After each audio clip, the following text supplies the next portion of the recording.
Di sebuah desa kecil yang tersembunyi di balik pegunungan, terdapat sebuah bangunan tua yang dikenal dengan nama Kandang Bubrah. Kandang ini dulunya adalah tempat penyimpanan hewan ternak milik seorang peternak yang kaya dan sangat dihormati, bernama Pak Rudi. Kandang ini dikenal sangat besar dan kokoh, dikelilingi tembok batu yang tinggi dan berusia ratusan tahun. Suatu hari, Pak Rudi menghilang secara misterius. Tidak ada yang tahu apa yang terjadi padanya. Beberapa orang mengatakan bahwa dia dibunuh oleh pesaing bisnisnya, sementara yang lain percaya bahwa dia mungkin telah dibawa oleh makhluk gaib. Namun, meskipun banyak spekulasi, tidak ada satupun yang bisa memberikan jawaban pasti. Setelah kepergian Pak Rudi, Kandang Bubrah ditinggalkan dan lama-kelamaan menjadi rusak.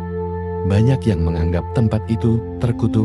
Berita tentang kejadian aneh di Kandang Bubrah mulai menyebar.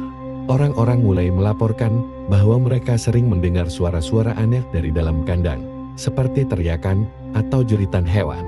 Lampu-lampu di sekitar kandang kadang menyala dan mati tanpa alasan jelas, dan beberapa orang yang berani masuk ke dalamnya sering merasa ada yang mengawasi mereka, meskipun tidak ada seorang pun di sekitar. Ada satu kisah khusus yang terkenal di kalangan penduduk setempat.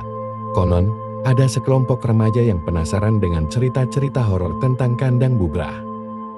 Mereka memutuskan untuk melakukan uji nyali dengan menghabiskan satu malam di dalam kandang tersebut.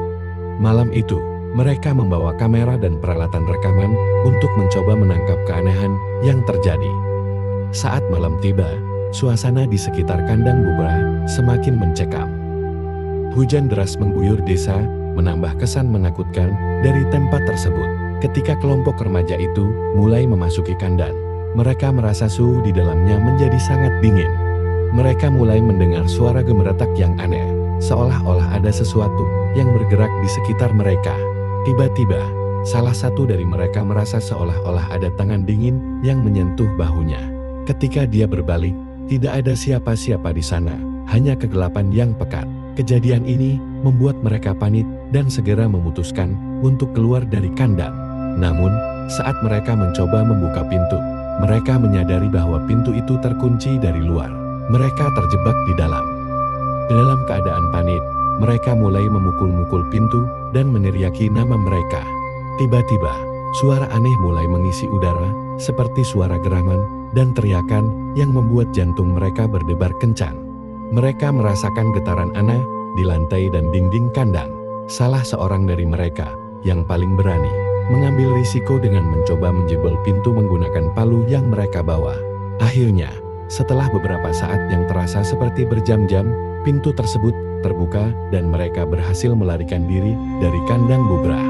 Ketika mereka keluar, mereka melihat bahwa pagi telah tiba dan hujan telah berhenti. Meskipun mereka tidak terluka secara fisik, mereka merasa sangat ketakutan dan trauma. Beberapa hari kemudian, mereka memeriksa rekaman kamera mereka dan melihat sesuatu yang sangat mengejutkan. Dalam salah satu video, tampak bayangan samar-samar bergerak di latar belakang dan suara-suara aneh yang tidak dapat dijelaskan. Mereka kemudian memutuskan untuk tidak pernah kembali ke Kandang Bubrah lagi. Sejak saat itu, Kandang Bubrah semakin terkenal sebagai tempat yang tidak boleh dimasuki. Banyak orang percaya bahwa roh Pak Rudi atau entitas jahat lain menghuni tempat tersebut, dan ada yang mengatakan bahwa Kandang Bubrah adalah portal menuju dunia lain yang penuh dengan kegelapan dan misteri.